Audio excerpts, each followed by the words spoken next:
Hi, I'm Susanna Steers, owner of Moving Spirit Pilates in North Vancouver. Today I'd like to share a progression of exercises with new moms to help strengthen the upper back and free up the thorax a little bit. Oftentimes in the postpartum period, we focus a lot on what's happening in the pelvic floor and the abdominal wall, and those are absolutely important things to do. But sometimes when we focus on improving the conditions in the upper back and strengthening the upper back and freeing up the rib area, you'll find that it actually improves conditions in the trunk and actually makes it easier sometimes to get better access to the abdominal wall, to the pelvic floor, and to the deep system. So we're going to focus on the upper back and the freedom in the ribs today.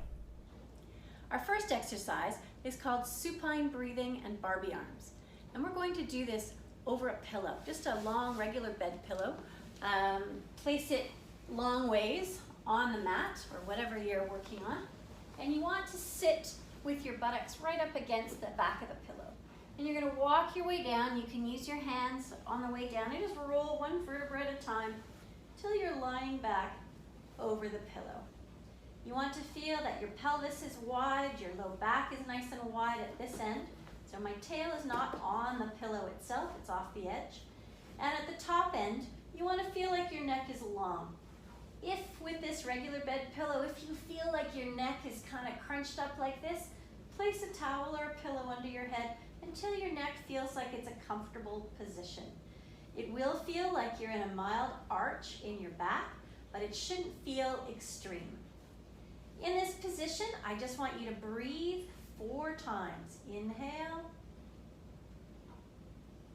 into the chest and exhale, letting the body relax to the floor. Empty your seat. Breathe in, allowing a little air to move into the pelvis and move into the ribs. And exhale. The whole time you're melting the shoulders, you're melting the upper back. Breathe up into the sternum a little bit. Relax your bones into the pillow. Imagine you're just melting down into the floor.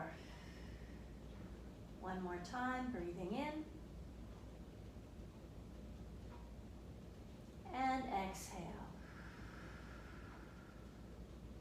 Then you're going to bring your hands in close to your body, elbows in long, fingertips to the ceiling. Let the flat sides of your shoulder blades just drop right down to the mat, a little bit like paperweights. And float your fingertips like helium balloons to the sky as those shoulder blades continue to drop. You don't want to feel much work at all in your armpit. Drop the shoulders. Feel the width of your back and imagine that the back of your heart is resting into the space between your shoulder blades. On an exhale, you're going to leave those shoulder blades dropped and float your hands overhead. Exhale. Keep long through your tail. Inhale, drop the shoulder blades again, floating your fingertips to come up. Each time, kind of finesse your way through it. Exhale back, open the back of the neck. Inhale, lengthen back up. Feeling the whole spine softening into the pillow. Exhale back. And soften the shoulder blades. Inhale up. Shouldn't feel like a lot of work in your chest. The collarbones are wide. One more time. Drop those shoulder blades. Feel the whole flat of the shoulder blade on the floor. A little bit of external rotation at the very top of the upper arm. And inhale to come back. And rest. For our next exercise, we're going to build some strength into the back of the shoulders and connect that to the strength of the upper back. So before we get started, I'd like to get you to picture the movement of the shoulder blades a little bit. Ideally, when we pick up the arms to the side, which is what we're going to be doing, you want to get a sense that the shoulder blades, they have a little bit of an action like this. And you want to feel like the shoulder blades can slide sort of down this way toward the center. It's not straight down in a hard pull. You don't want to feel a lot of armpit. You don't want to feel that they just squeeze together and kind of create back cleavage. And you don't want to get a sense that the shoulders come up around your neck. We want to find that superficial, and we have to finesse it a little bit, connect down the back, feel it move down and lightly toward the center. When you connect really well, the arms will feel light. And that's the key to knowing whether you're getting it right or working on something else. If it feels like a struggle, if it feels like it's all up in your neck, stop, rearrange, play with it a little bit until you can find that connection in your upper back. So here we go. You're gonna lie on your front, forehead on a pad or a book or whatever feels comfortable, with your arms to the side. From here, we're going to open the shoulder blades a little bit. Let the lower border of your shoulder blades slide across your back and down toward the center. And then we're going to turn the arms so that the whole arm externally rotates till the thumbs are facing the ceiling. Keeping a sense of length in your body, reaching through the back of your neck, a little bit like a curious turtle reaching out of its shell. I want you to lift the arms up, feeling the shoulder blades slide down across the back, just lightly to lift the arms. Each time connecting to the shoulder blades as the fingertips reach out to the side of the room. 2 more. And then from this position, if this feels good for you and you want to do some more, let's circle the arms back, feeling the connection of the back of the arm to the shoulder blade each time.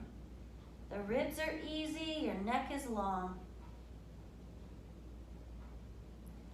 Maybe 8, maybe 16, whatever it feels like you've got the energy to do while it's working well. And then we'll place the arms back down on the mat. I'm going to show you another view from the back so you can see the shoulder blades move a little more easily.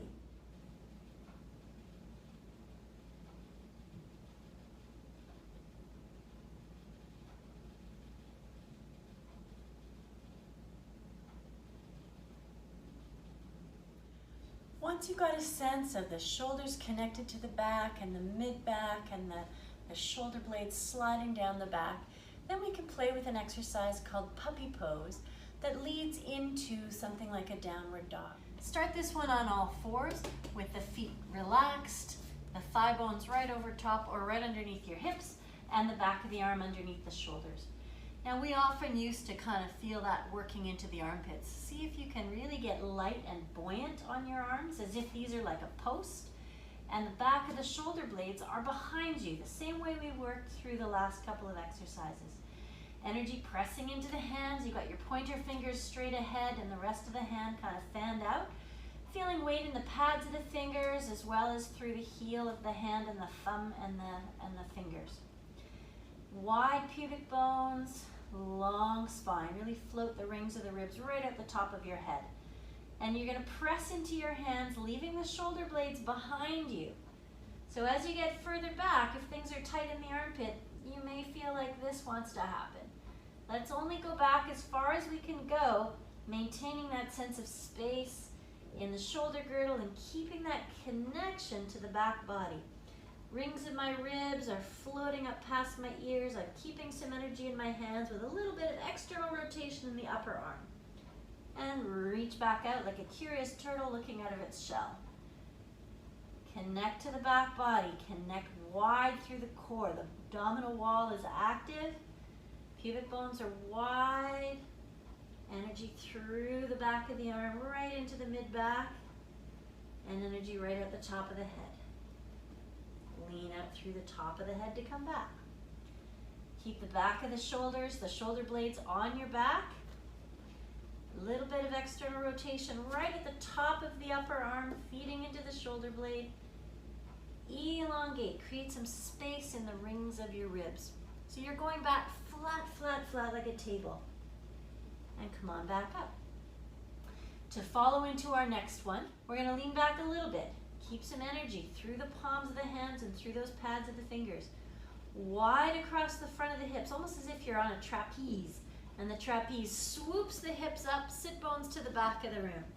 You want to keep some breath and length in the rings of the ribs, lengthen the back of the neck, press the hands away, and keep the shoulder blades on your back, the same way we've worked so far. Pubic bones wide, hips hanging from the sky, sit bones hanging from the sky. Press the floor away, you don't have to straighten your legs. Long long back of the ribs. You want to feel as long as possible in the armpits, so the whole side body from your hip right out through the hand is getting longer. Feel the bottom angle of the shoulder blade coming down toward the spine on a diagonal from my hands. Long and open. Breathe into the back of the bra line, elongate the back of the neck, and just keep working for that space in the thorax and in the shoulder girdle. When you've had enough, support your weight as you come down so you're not thumping out of it, and take a little rest if you need one. I hope these exercises are useful for you as you connect to your back and your shoulders and your ribs, and maybe even give yourself a better connection through the deep core system. What I'd like to leave you with is, as you progress through your postpartum exercise plan, give yourself a little love. Recognize that your body's been through a whole heck of a lot, and you have time. You don't have to get it all right the first day. Give yourself an opportunity to ease into it. This is a recovery plan. It's a rehabilitation plan. It's not just diving into the full depth of whatever you could do before you got pregnant. So give yourself a little love. Give yourself some credit for everything your body's been through over the last several months, and take some time to enjoy the new things that you find with yourself, with your body, and the baby and the family. Take care. Bye-bye.